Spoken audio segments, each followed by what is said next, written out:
दलित चाहे कितने भी सर्वोच्च पद पर क्यों ना बैठ जाए, लेकिन उनका सम्मान कितना होगा ये जाति देखकर ही डिसाइड होता है। क्यों कह रहे हैं हम ऐसा? सरेआम डीसी बैरवा के साथ जो प्रशासनिक अधिकारी ने हरकत की, जो बोलचाल को यूज लिया, जो उनका सम्मान किया उनकी नजर में, वो आपको बताएंगे भी और इस मुद्दे पर चर्चा भी करेंगे। इसलिए जुड़े रहेगा आखिर तक हमारे साथ। नमस्कार, मैं हूं चेतना शर्मा। आप देखना शुरू कर चुके हैं संवाद भारत का। भारत के लिए बातचीत करने के लिए मेरे साथ मौजूद है हमारे editor in chief Varun Bhansali जी।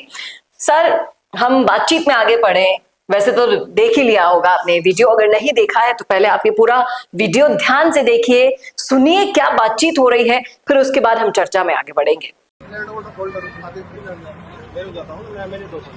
तो मैं तहसीलदार हूँ, मालिक हूँ जमीन का, सरकारी जमीन है।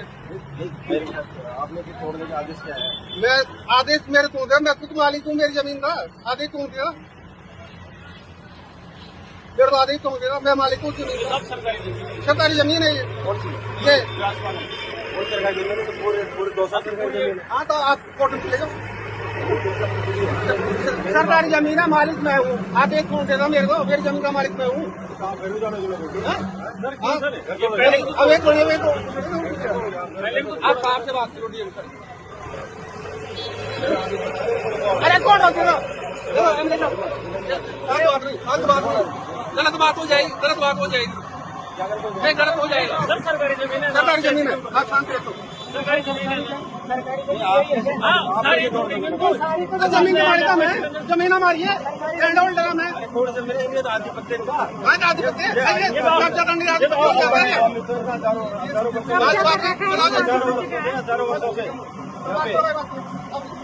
हजारों वर्षों से लोग यहाँ रह रहे हैं।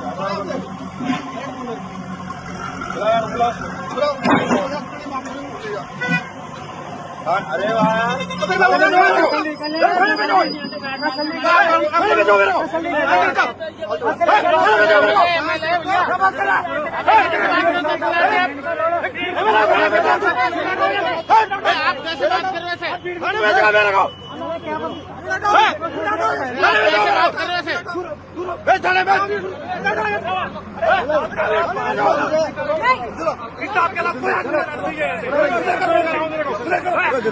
गरीबों के मकान तोड़े, गरीबों के मकान तोड़ा तुमने। हटो, मैं कर लूंगा अधिकारी से बात। मेरे थाने बंद कराओगे, मेरे थाने बंद कराओगे आप? बात की शोभा नहीं देता। गरीबों के मकान उतार दो आपको। हमको तो यार रहे लोग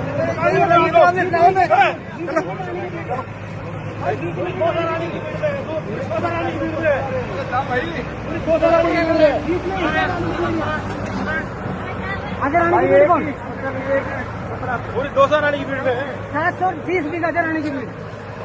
तो देखा आपने वीडियो। अब आप बताएं सर कि डीसी बैरवा कोई छोटी मोटी शख्सियत तो है नहीं कि रोड़ीलाल मीणा के भाई को हराकर उपचुनाव में एकमात्र सीट इन्होंने निकाली पायलट के साथ मिलकर। अब क्या लगता है आपको कि क्या एक एमएलए से, दौसा के जनप्रतिनिधि से इस तरह से बातचीत करना, किस लहजे में आप लेंगे इसको? देखिए, छोटी से मोटी शख्सियत इन्हें सचिन पायलट ने बनाया। दौसा की पूरी जनता ने इनको वोट दिया। डीसी बैरवा विधानसभा में आए, पायलट के सिपाही कहें, पायलट के सेनानी कहें, या फिर हम इनको पायलट का सूरमा कहें, उनका पूरी तरह से पब्लिक के सामने चूरमा बनाने का काम इस अधिकारी ने किया। अब समझने वाली बात यह है कि क्या ये पहली बार हुआ है कि एक दलित विधायक के साथ इस तरीके से बर्ताव हो रहा है। भले ही हम चीख चिल्ला के हर बार कहते हैं कि 60-70 साल से ज्यादा हो गए आजादी को मिले, संविधान में आरक्षण, अगले बरस 80 हो जाएंगे। हाँ, संविधान में आरक्षण का पूरा चीज दिए, लेकिन उसके बावजूद भी जब तक मन से ये नहीं जाएगा कि ये निचली जाति का है, मेरे सामने बोला कैसे, तब तक मुख्य धारा में कैसे आएगा पिछड़ा वर्ग, ये समझने वाली बात है। और एक बार फिर से ये साबित हो गया कि पिछड़े वर्ग का शख्स चाहे विधायक हो चाहे सांसद हो, उसके साथ एक अदना अधिकारी, अदना क्यों बोल रहा हूं ये समझना, एक विधायक पब्लिक का रिप्रेजेंटेटिव होता है। यानी कि अगर ये विधायक है तो दौसा से ये विधायक अगर है और दौसा की मान लीजिए पॉपुलेशन 5 लाख लोगों की है, मान लीजिए, तो ये 5 लाख लोगों का रिप्रेजेंटेटिव है। 5 लाख लोग एक तरह से खड़े हैं इनके सामने, जनतंत्र में 5 लाख लोगों की जनता है ये।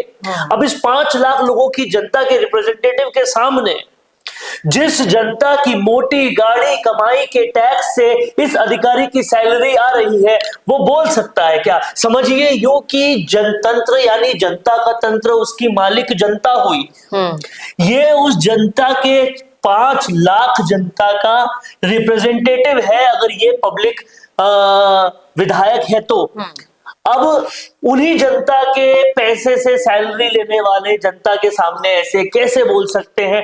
डेमोक्रेटिकली, लोकतंत्र के हिसाब से, संविधान के हिसाब से तो ये कतई नहीं होना चाहिए था। लेकिन अब इस बात को समझिए, थोड़ा सा पीछे चलकर तो समझ में आएगा आपको कि अशोक गहलोत सरकार में ही रमेश मीणा समेत और भी 4-5 विधायक विधानसभा में, चलती विधानसभा में खड़े होकर ये बोले कि उन्हीं की सरकार में उनके साथ भेदभाव किया जाता है। अब समझिए, इस भेदभाव को हटाने का प्रयास सचिन पायलट तो करते रहे, तभी वो यहाँ डीसी बैरवा को लाए, वहां मुरारी लाल मीणा को लाए, दौसा में जो जनरल सीट हुआ करती है वहां उन्होंने पिछड़ी जाति को पूरा सम्मान देते हुए आगे लाए। लेकिन वो सम्मान धरातल पे नहीं मिल रहा। देखिए, सम्मान दिल से आता है, दिमाग से नहीं आता है।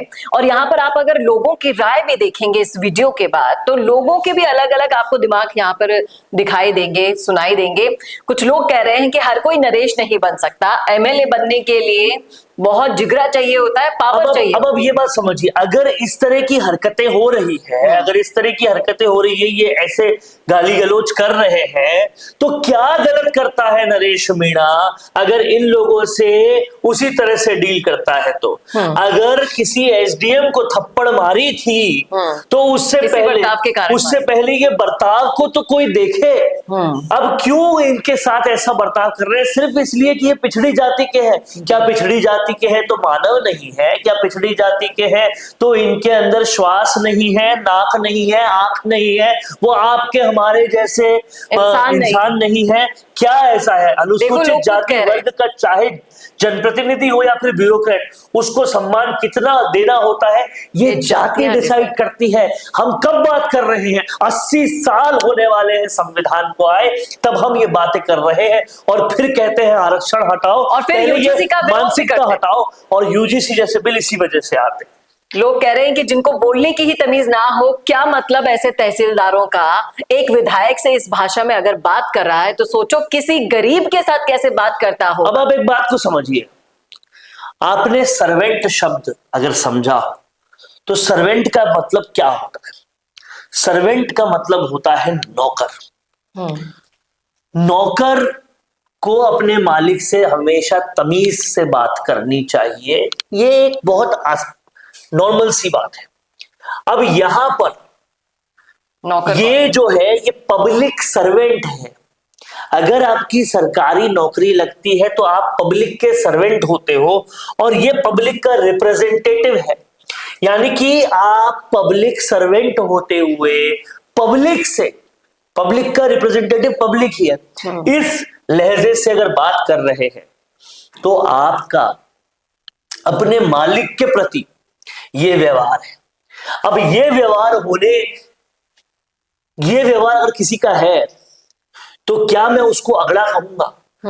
ये अपनी परवरिश से पिछड़ा है। जी, ये बिल्कुल सही कहा। ये अपनी परवरिश से पिछड़ा है, ये अपने संस्कारों से पिछड़ा है, ये अपनी तमीज से पिछड़ा है, और ये अपने आचरण से पिछड़ा है। और ऐसे लोगों पर कार्यवाही तुरंत होनी चाहिए, सस्पेंड होने चाहिए वो लोग। और कई लोग यहाँ पर मांग कर रहे हैं कि इन लोगों को हालातों को देखते हुए सस्पेंड करना चाहिए। इस सरकार में अधिकारियों का यही हाल है। और भाषा दोष देखो जनसेवक का नहीं। नामो निशान नहीं लग रहा है। हाँ। आप बता रहे हैं जिस तरीके से, बहुत खूबसूरती से आपने इस वीडियो का सबको एक्सप्लेनेशन करके दिखाया है, लेकिन ये बात तब सार्थक होगी जब जनता इस बात को समझेगी। आपको नहीं समझना लगता? पड़ेगा। आप देखिए, इस तरह से आप पब्लिक रिप्रेजेंटेटिव को डील नहीं कर सकते। लोग कह रहे हैं कि गोविंद सिंह डोटासरा के सामने, बेनीवाल के सामने, नरेश मीणा के सामने ऐसी धौंस जमा के तो दिखाए। यहाँ पर अगर आपको सीधा साधा इंसान मिल गया जो तेज आवाज में बोलता भी नहीं होगा, इसलिए आप ऐसे शेर बन रहे हैं। मैं एक बात उन सब तमाम सारे लोगों से कहना चाहता हूं जो ये पिछड़े वर्ग के लोगों के साथ इस तरह से डील करते हैं। आप इस बात को समझिएगा, कई लोग शास्त्रों का उदाहरण देते हैं कि शास्त्रों में ब्राह्मण सबसे ऊंचा है और शूद्र सबसे नीचा है। शास्त्रों में कभी ऐसा नहीं है, कतई ऐसा नहीं है। शास्त्र में काम के हिसाब से जो भिक्षा मांगने का काम करते थे वो ब्राह्मण हो गए, काम के हिसाब से जो व्यापार करने का काम करते थे वो वैश्य हो गए, और जो सफाई करने का काम करते थे, इस बात को याद रखिएगा, जो सफाई करने का काम करते थे वो शूद्र थे। यानी अगर वो सफाई करते थे तो बाकी गंदगी करते थे। तो सफाई करने वाला बड़ा है या गंदगी करने वाला बड़ा है, इस बात को समझना पड़ेगा। और किस लिहाज से छोटे बड़े की डेफिनेशन हमने बना ली है, ये हमें समझना पड़ेगा। बाबा साहब भीमराव अंबेडकर, जिन्होंने कॉन्स्टिट्यूशनल की संरचना की, जाति के हिसाब से जो हमने मानसिकता बना रखी है वो भी पिछड़े, लेकिन पढ़ाई के हिसाब से देखिए सबसे ज्यादा पढ़े लिखे आपको मिलेंगे उस वक्त पर। क्या सोचते हैं आप इस मुद्दे पर? क्योंकि बहुत ही गहराई से आपको डिटेल में अंतर करके बताया गया है। एक जनप्रतिनिधि कितने भी सर्वोच्च पद पर बैठ जाए, बशर्ते वो दलित हो, तो उनके साथ ऐसा रवैया किया जाता है। फिर क्यों ना आए यूजीसी एक्ट, क्यों ना बने कोई नरेश मीणा, हनुमान बेनीवाल जैसा? बताइएगा जरूर कमेंट करके कमेंट बॉक्स में। क्या सोचते हैं आप इस मुद्दे पर? रखिएगा राय जरूर। कैसा लगा वीडियो बताना ना भूलेगा, और ऐसे वीडियोस के लिए देखते रहिए संवाद भारत का। भारत के लिए नमस्कार। वीडियो चाहिए बिजनेस प्रमोशन का या फिर पर्सनल ब्रांडिंग के लिए, तो अब आपको एक ही जगह मिलेंगे हाईटेक स्टूडियोज, प्रोफेशनल सेटअप और creative team, green screen and soundproof studio, perfect lighting और pro setup, podcast setup, ultra clear audio और multi camera angles, 75 inch touch panel, teaching और एक्सप्लेनर वीडियोस के लिए परफेक्ट, 10 से 15 साल experienced anchors और journalist जो आपके कंटेंट को देंगे प्रोफेशनल टच। राजस्थान का तीसरा सबसे बड़ा डिजिटल न्यूज़ चैनल आपकी ब्रांड को मिलेगा प्लेटफॉर्म। 50+ प्रोफेशनल वीडियो मॉडल्स जो आपके प्रोजेक्ट को बनाएंगे ज़्यादा इंगेजिंग। हमने 5000+ बिजनेस और ब्रांड्स को ग्रो करने में की है मदद। अब आपकी बारी।